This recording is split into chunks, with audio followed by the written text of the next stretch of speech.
So John A MacDonald has been the target of all the social justice warrior nuts in Canada as they try and topple his statues and get rid of his legacy. This is the Great White North Report.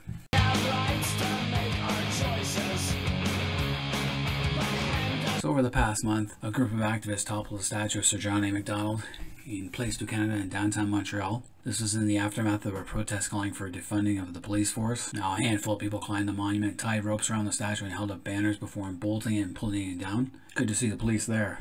They could have stopped that if they wanted to. Falling statue's trajectory caused the head to fly off and bounce onto the cobblestones below. And a video posted to social media captured the moment. I call that vandalism.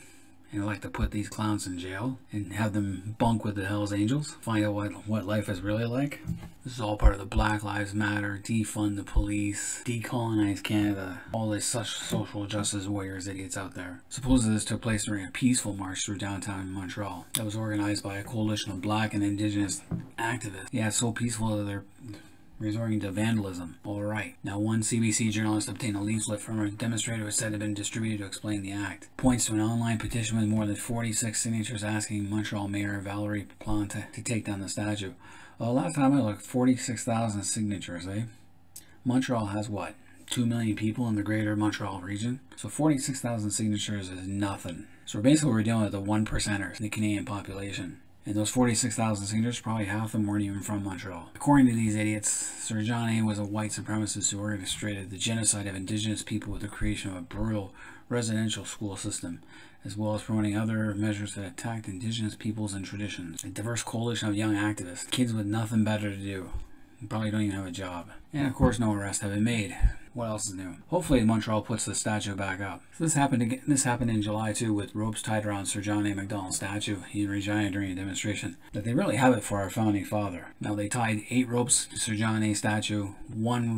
Each rope is symbolic of the 8 Cree warriors MacDonald ordered to be hanged at Battleford in 1885. And it's part of continuing calls to remove the statue from Regina's Victoria Park. Right. You know, there's a reason why those 8 Cree warriors were hung. And it's called the Northwest Rebellion of 1885. The problem is today people are judging, these young people are judging Sir John A MacDonald under today's microscope instead of what was going on back then in 1885. 1885, Canada was a very young country, purchased from the Hudson Bay Company all the lands west to the Rockies. Most of Manitoba, Alberta, Saskatchewan, Alberta, and the Northwest Territories.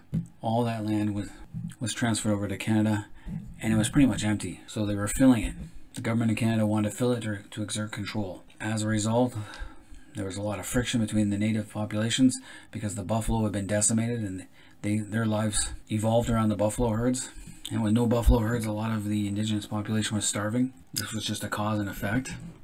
And they rebelled, along with the Métis, the French of that area. And what happened was we had the Frog Lake Massacre. And you can see that place at the Frog Lake National Historic Site of Canada, which is located near Frog Lake, Alberta. And here's the gravestone of the 8 Cree warriors who were killed. And Apish's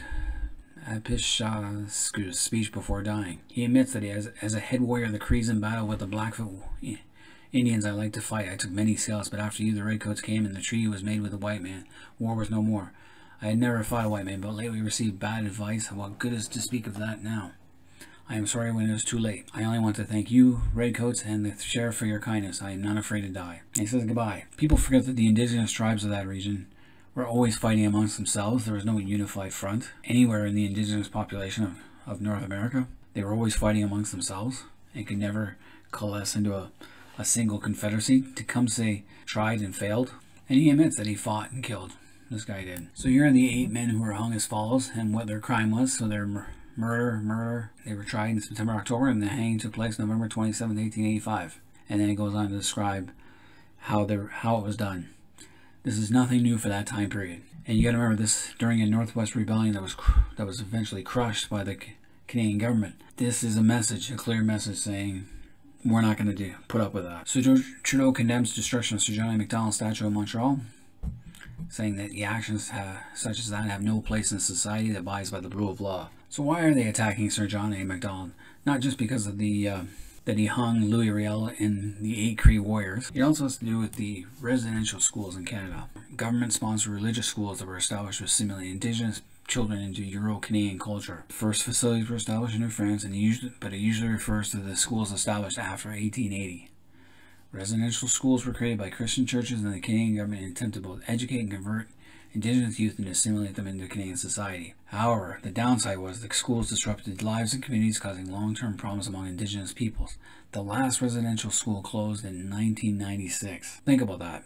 So over 100 years. So former students have demanded recognition and restitution, resulting in the Indian Residential School Settlement Agreement in 2007 and a formal public apology by Prime Minister Stephen Harper in 2008. So they're thinking 150,000 First Nation, Inuit, and Métis children attended residential schools. So we've already apologized for this. We've already settled this, and they're still yipping and complaining.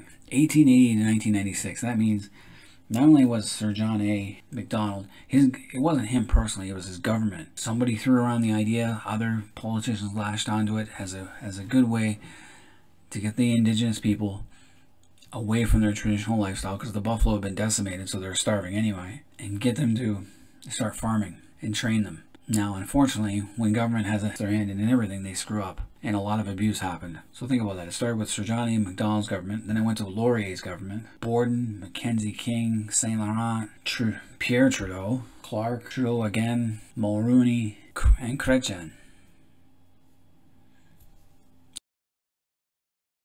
It wasn't until Chrétien closed down. So think about that. If you're going to tear down Sir John A statue, you might as well tear all those other guys down, because they perpetuated without making it better. An estimated 6,000 children died in residential schools. There were about 130 of these schools operating in Canada between 1831 and 1996. So this is even before the Canadian government. This is during the British period. Now, some schools were probably better than others. It depends on who's running what.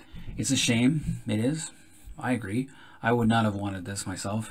When I turned 18, if I had known about this back then, I would have definitely been against it. But it all started because the federal government and Plains Nations wanted to include schooling provisions in treaties, though for different reasons. Indigenous leaders wanted Euro-Canadian schooling would help their young learn the skills of newcomer society, help them make a successful transition to a world dominated by the strangers. In the BNA Act and the implementation of the Indian Act, the government was required to provide Indigenous youth with an education to assimilate them into Canadian society, to make them economically self-sufficient, and also to decrease Indigenous dependence on public funds. So was it a good idea? Yes, in a sense. But did it work out well? No. In that sense, it did not. So now, here we have so going back to the idea of statues, public monuments should represent history and reconciliation, not celebrate Canada's colonization.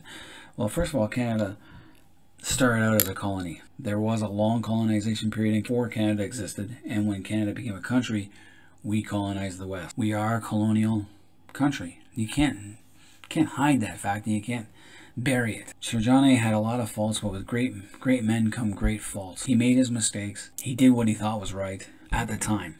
Was he a man of his time? Sure. All of them were white supremacists back then. But those attitudes have changed over time. And Sir John A lived today, he would have had it. His attitudes would have changed. But nobody is perfect, and we have to accept his faults. So in our statues, put the great things that he did, and put some of the not so great things that he did, so that people know what the history is. Because when you start tearing down the statues of our founding fathers, and any of our other historic figures over just because they did something that offended somebody, it reminds me a lot of the Cultural Revolution that happened in China under Mao Zedong and those fanatics. During the Cultural Revolution in China, they toppled their statues and temples and books and burned everything to the ground. And now mainland China is a country without a culture. It's lost its history for the most part and lost its way. That's why we have a pandemic right now, because they don't take responsibility for their actions. Is this what we want for Canada? To forget what our founding fathers did and hide the truth? Hide things? Despite what our founding fathers did, people still want to come to Canada. They think it's a much better country than the shithole, the hellholes they're running from. So for all those social justice warrior nuts out there, get a life, get a job, and start working towards a better future, instead of trying to have that club over our heads and tear down our history, because very few people like it. All you Canadians out there, let me know what you guys think of these idiots tearing down statues. And until next time, this has been the Great White North Report.